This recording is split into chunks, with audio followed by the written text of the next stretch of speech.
তো hello friends, আবারও DA নিয়ে খুব গুরুত্বপূর্ণ আপডেট। তো ভিডিওটি শুরু করার আগে আপনি যদি আমাদের চ্যানেলের নতুন দর্শক হয়ে থাকেন এবং চ্যানেলকে সাবস্ক্রাইব না করে থাকেন, তো অবশ্যই চ্যানেলকে সাবস্ক্রাইব করবেন এবং আমাদের পাশে থাকবেন।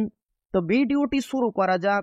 তো প্রথমে দেখেন, পুজোর আগেই লক্ষ্মী লাভ, ফের এক দফায় ডিএ বাড়ালো রাজ্য সরকার। এবার কত শতাংশ জানেন? অক্টোবর মাস থেকে গোটা দেশ জুড়ে উৎসবের মরশুম শুরু হয়ে যাবে। দুর্গাপুজো থেকে শুরু করে কালী পুজো পরপর রয়েছে সব। তার আগেই রাজ্য সরকারি কর্মীদের ডিএ বৃদ্ধির ঘোষণা করা হলো। দীর্ঘদিন ধরেই মহার্ঘ ভাতা বাড়ানোর দাবি করা হচ্ছিল, অবশেষে সেই দাবি মেনে নিল সরকার। তো বন্ধুরা, আমরা সকলেই জানি পশ্চিমবঙ্গ সরকারি কর্মীরা কেন্দ্রীয় হারে ডিএর দাবিতে শহীদ মিনার চত্বরে আন্দোলন চালিয়ে যাচ্ছেন, তবুও কোনো রকম সুরাহা হচ্ছে না। এদিকে মুখ্যমন্ত্রীকে বারংবার চিঠি দেওয়ার সত্ত্বেও কোনো রকম কর্ণপাত করেনি ডিএ বৃদ্ধি নিয়ে। যেখানে পশ্চিমবঙ্গ ছাড়া বাকি রাজ্যগুলি কেন্দ্রীয় হারে ডিএ পাচ্ছে, সেখানে পশ্চিমবঙ্গ সরকারি কর্মীরা মাত্র 14% হারে ডিএ পাচ্ছে। কিন্তু এর পরিবর্তে মুখ্যমন্ত্রী বারংবার একই কথা বলেছেন যে কেন্দ্র সরকার আমাদের বকেয়া অর্থ দিচ্ছে না। যদি বকেয়া অর্থ দিয়ে দেয় তাহলে ডিএ দেওয়া সম্ভব হবে। কিন্তু সমস্ত বক্তব্যকে মানতে নারাজ পশ্চিমবঙ্গ সরকারি কর্মীরা।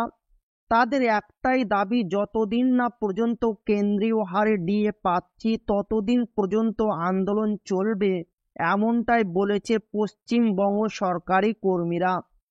একেবারে আমরা দেখেছি কলকাতা হাইকোর্ট যেখানে সরকারি কর্মীদের পক্ষে রায় দিয়েছিল যে 3 মাসের মধ্যে সমস্ত সরকারি কর্মীদের বকেয়া ডিএ মিটিয়ে দিতে হবে।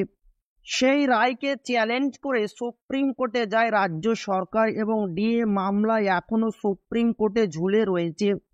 একাংশ সরকারি কর্মীরা হতাশ হয়েছেন, কিন্তু একাংশ সরকারি কর্মীরা তাদের সংগ্রামী যৌথ মঞ্চের আন্দোলন জারি রেখেছেন। এমনকি নবান্ন অভিযান থেকে শুরু করে সমস্ত কাজ তারা করেছেন, কিন্তু সরকারি কর্মীদের ক্ষোভকে প্রশমিত করার জন্য, কেননা সামনেই দুর্গাপুজো, বাঙালির শ্রেষ্ঠ পুজো, তার আগেই সরকারি কর্মীদের মন পাওয়ার জন্য মুখ্যমন্ত্রী ও অর্থমন্ত্রী অলরেডি বৈঠক শুরু করেছেন। এবং যেখানে মুখ্যমন্ত্রী অর্থমন্ত্রীর কাছ থেকে রিপোর্ট পাওয়ার পর থেকে রাজ্যে কত অর্থ রয়েছে তার হিসাব নিকাশ পাওয়ার পরে ডিএ বৃদ্ধি করবে, এমনটাই নবান্ন সূত্র মারফত, নিউজ সূত্র মারফত খবর পাওয়া যাচ্ছে। তো এই ছিল ডিএ নিয়ে খুব গুরুত্বপূর্ণ আপডেট, যা আপনাদের মাঝে শেয়ার করলাম। তো ভিডিওটি ভালো লাগলে অবশ্যই আপনার বন্ধুদের শেয়ার করবেন যাতে তাদেরও উপকার হয়। আর আপনি যদি এখনো আমাদের চ্যানেলকে সাবস্ক্রাইব না করে থাকেন, তো অবশ্যই চ্যানেলকে সাবস্ক্রাইব করবেন এবং আমাদের পাশে থাকবেন। তো আবারও দেখা হবে একটি নতুন ভিডিওতে।